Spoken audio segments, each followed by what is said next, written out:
Learn O World. Let's learn with animation. नमस्कार बच्चों, मेरा नाम अंशिका है और आज जो हम चैप्टर पढ़ने वाले हैं उसका शीर्षक है पतंग। इस कविता को आलोक धनवा द्वारा लिखा गया है, तो चलिए शुरू करते हैं। पंक्तियों में कवि कहते हैं कि सावन और भादों का महीना बीत गया, उसी के साथ तेज बारिश का मौसम भी बीत गया, क्योंकि सावन भादों के महीने में आसपास अधिकतर बादल छाए रहते हैं, इसलिए सूरज की किरणें धरती पर कम पड़ती हैं। सूरज भी बादल के पीछे छिपकर हमसे लुका छुपी का खेल खेलते हैं, लेकिन जैसे ही शरद ऋतु आती है तो आसमान एकदम साफ, स्वच्छ व निर्मल हो जाता है और सूरज की किरणें सीधे धरती पर पड़ती हैं।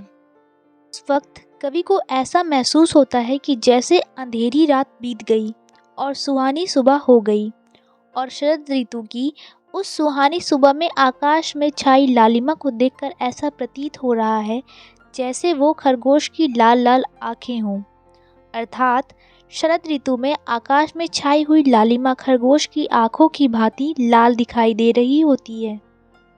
पिछले साल की शरद ऋतु से इस साल की शरद ऋतु के आने तक बीच में कई और ऋतुएं भी आईं और गईं। कवि ने उन सभी ऋतुओं को पुल का नाम दिया है। और शरद ऋतु में दोपहर के समय जब आसमान में सूरज की किरणें चारों ओर फैलकर एकदम चमकीली दिखाई देती हैं, तो कवि को वो किसी साइकिल की भांति प्रतीत होती हैं।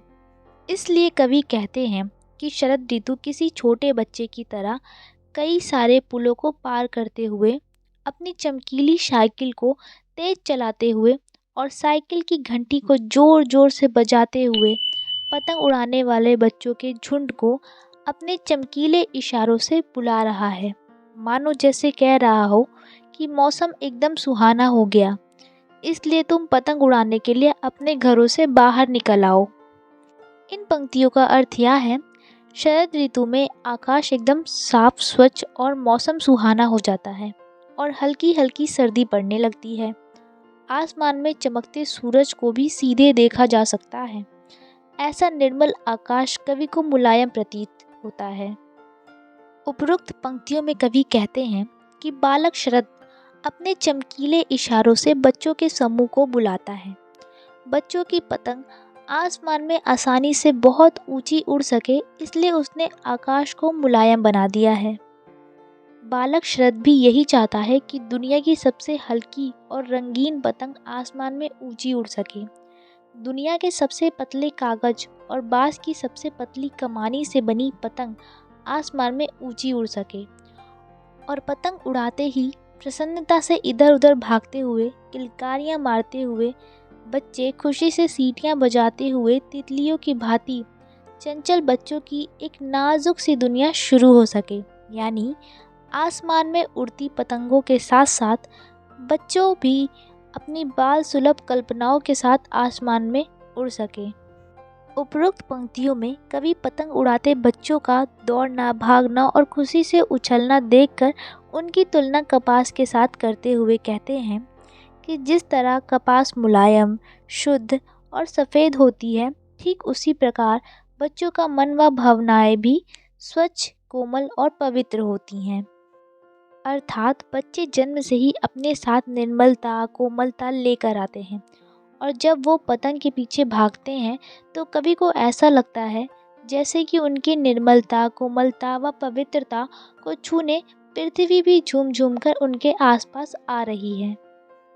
कवि आगे कहते हैं कि बच्चे जब बेसुध होकर पतंग के पीछे भागते हैं तो उनकी आंखें आसमान की ऊंचाइयों पर ही टिकी रहती हैं, जिस वजह से उन्हें छत की कठोरता का एहसास नहीं होता।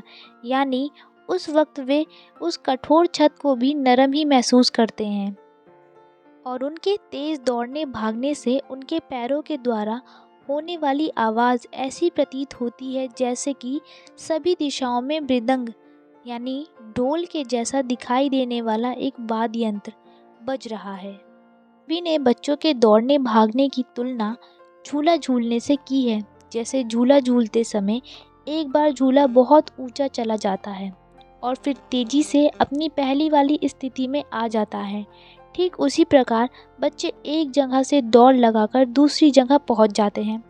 फिर थोड़ी देर बाद दौड़ते हुए पहली वाली जगह पर ही वापस आ जाते हैं। दौड़ते भागते इन बच्चों को किसी पेड़ की डाल की तरह इनका लचीला शरीर सुरक्षित रखता है। जैसे पेड़ की डाल को ज़ोर से खींचने के बाद जब छोड़ते हैं तो वह अपने लचीलेपन के कारण बिना किसी नुकसान के पुनः अपनी पहली वाली अवस्था में आ जाता है। उपरोक्त पंक्तियों में कवि कहते हैं कि बच्चे पतंग के पीछे दौड़ते भागते छतों के किनारों तक पहुंच जाते हैं, लेकिन पतंग उड़ाते समय उनके रोमांचित मन के अंदर की खुशी व शरीर का लचीलापन उनको छतों के नीचे गिरने से बचाता है।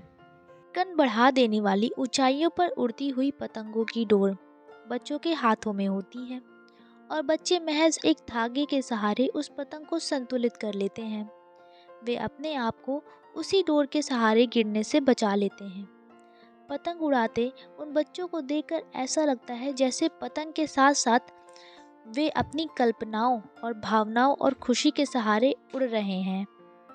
उपरोक्त पंक्तियों में कवि कहते हैं, पतंग उड़ाते हुए जब कभी ये बच्चे छतों के किनारों से नीचे गिर जाते हैं और बच जाते हैं, तब तो उनके अंदर आत्मविश्वास और अधिक बढ़ जाता है। उनके अंदर से डर खत्म हो जाता है और वो दुगने उत्साह, साहस व निडरता के साथ अगले दिन सुबह फिर से छत पर आकर पतंग उड़ाने लगते हैं। फिर तो ऐसा लगने लगता है कि जैसे दौड़ते भागते बच्चों के चारों ओर पृथ्वी और अधिक तेजी से घूम रही है। इसी के साथ यहाँ इस कविता का अंत होता है। धन्यवाद। Explanation by Anshika ma'am. Subscribe to learn O World in